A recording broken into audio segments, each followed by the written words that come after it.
fatigue can't tell the time. You know, that's the biggest thing.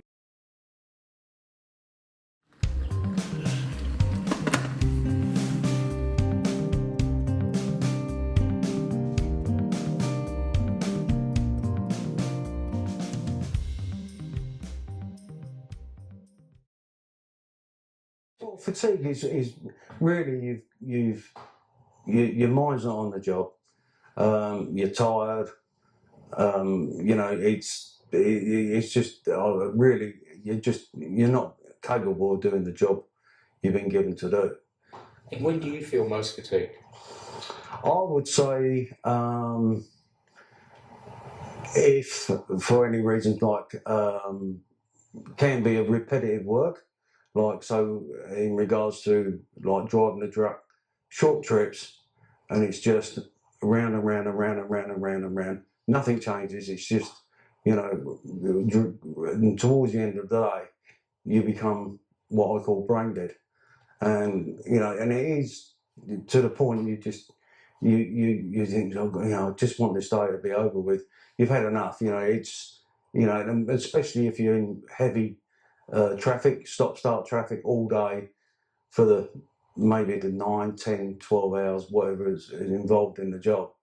It's up to the driver to understand that, hey, my concentration levels, my driving ability, and my decision making is below what I would normally be. I'm starting to get fatigued, and then make the call on when you need a break there. If we've had a big week, by the time we start getting to the Thursday and the Friday, I usually find first thing in the morning, still a little bit fatigued. In a working week, those hours from 50 to 72, I find are probably the most, fatigued. And I don't think you become that productive in those hours. You're sort of just keeping a seat warm. Tired, I guess. That's one word to describe fatigue. Stress. But it's when my mind starts to wander, and you forget where you're going. When you start to forget things, I'm like, is this old age or what? Then I have to look at my my bloody the electronics in here to see where I'm going, and I'm like, oh my gosh. And then you snap out of it, and you're like, oh yeah, I think I need a break. I'm actually a type 2 diabetic these days. So I've got to watch my diet and that sort of thing, because that has a big bearing on fatigue. Being type 2, if I stopped and bought something with a lot of carbs, it makes you feel crap and sleepy too. Fatigue is also known as a silent killer. It impairs decision-making, affects performance, slows reaction times, and reduces the ability to control emotions. On the road, it can affect lane tracking, speed maintenance, and alertness, all contributing to crash risk. Fatigue is known to contribute to 20 to 30% of all road deaths and severe injuries. And in 2020, 8% of all large truck loss crashes were caused by fatigue. Heavy vehicle operators are at high risk of developing fatigue that may even be chronic, affecting them physically, cognitively, and emotionally. For instance, sleepiness has been linked to reduced alertness and slower reaction times, resulting in greater crash risk. Driving for more than 4 hours without rest doubles crash risk, and a work shift of greater than 12 hours means a 2 to 4-fold increase in risk. It's also been found that drivers with only 4 to 5 hours sleep in the past 24 hours are more than 4.5 times more likely to crash than those getting a good 7 hours or more of sleep. As you become more tired, the risk increases, and this includes when you get behind the wheel after your shift. And it doesn't just stop at crash risk. There's evidence that shift workers are more likely to skip meals and make poorer food choices. Combined with a sleep deficiency, this can mean a higher incidence of obesity and the development of chronic diseases such as type 2 diabetes.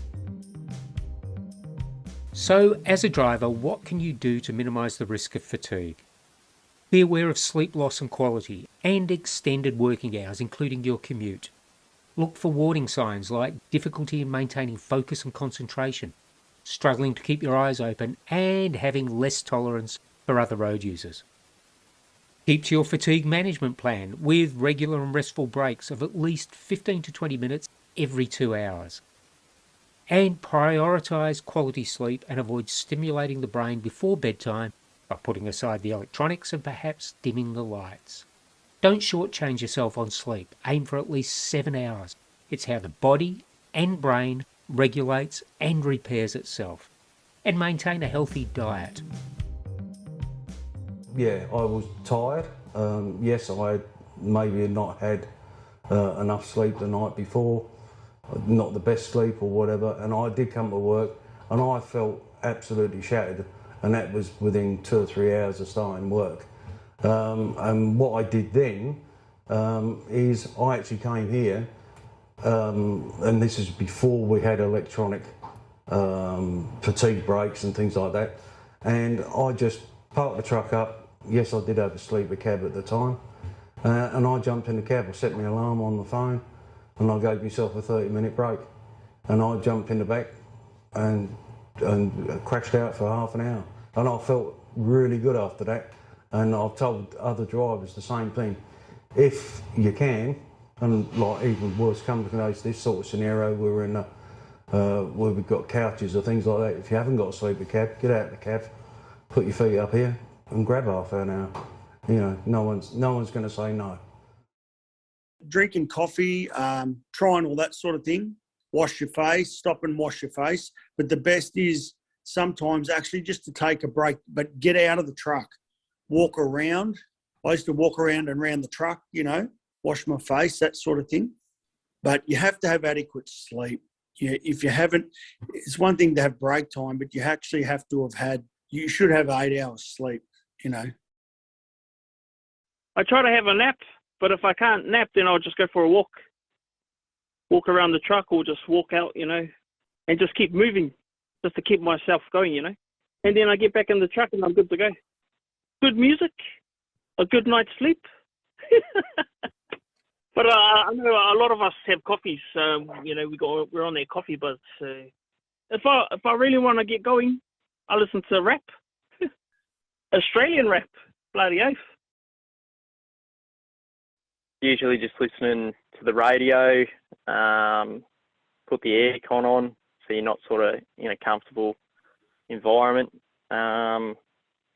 And mate, sometimes it takes some idiot on the road to cut you off or nearly hit you for it to wake you up, in all honesty. What I usually do now, if I know I'm sort of going into that sort of autopilot stage,